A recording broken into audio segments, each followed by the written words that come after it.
ढह जाएगा ममता दीदी का तिलिस्मी किला, योगी के 10 सेकंड के बयान से भूचाल। एसआईआर से डरी दीदी, योगी की रैली से एकजुट हुआ हिंदू तो जामा मस्जिद का सीन कैसे हो गया गायब।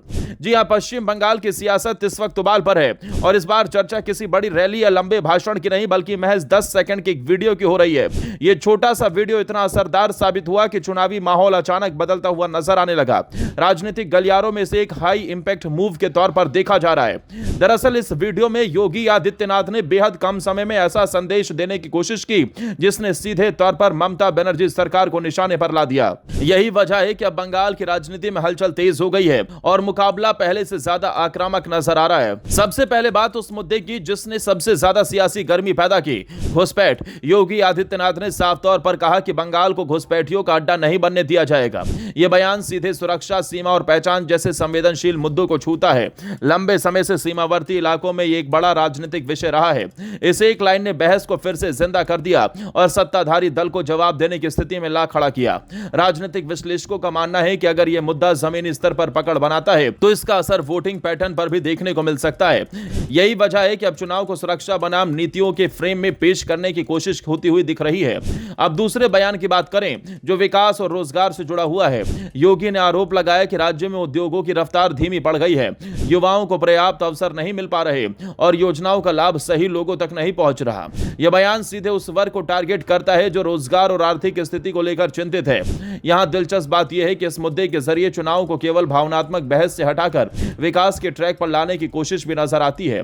बंगाल में निवेश और इंडस्ट्री को लेकर पहले भी सवाल उठते रहे और अब इस मुद्दे को फिर से केंद्र में लाया जा रहा है। तीसरा बयान सांस्कृतिक और धार्मिक पहचान से जुड़ा है जो बंगाल की राजनीति में हमेशा संवेदनशील रहा है।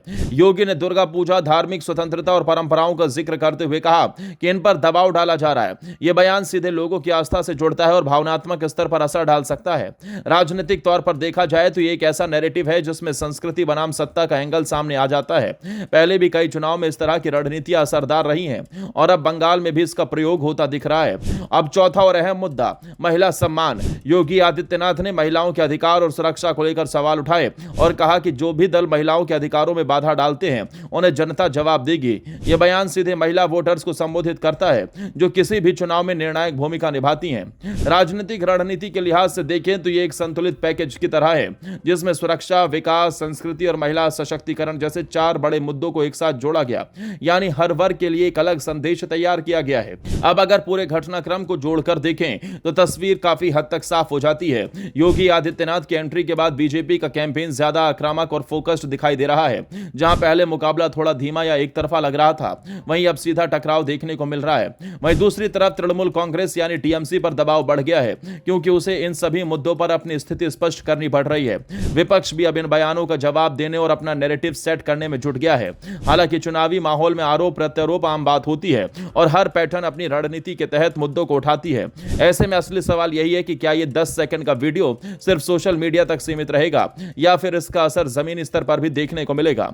फिलहाल इतना जरूर कहा जा रहा है कि इस छोटे से वीडियो ने बड़ी बहस छेड़ दी है। अब लड़ाई सिर्फ सीटों की नहीं रही बल्कि नैरेटिव की हो गई है, जहां हर बयान, हर वीडियो और हर रणनीति सीधे मतदाताओं को प्रभावित करने की कोशिश कर रही है। आने वाले दिनों में यह देखना दिलचस्प होगा कि यह हाई इंपैक्ट कैंपेन किस दिशा में जाता है और क्या सच में छोटा सा वीडियो बंगाल की राजनीति में बड़ा बदलाव लाने में सफल होता है या नहीं।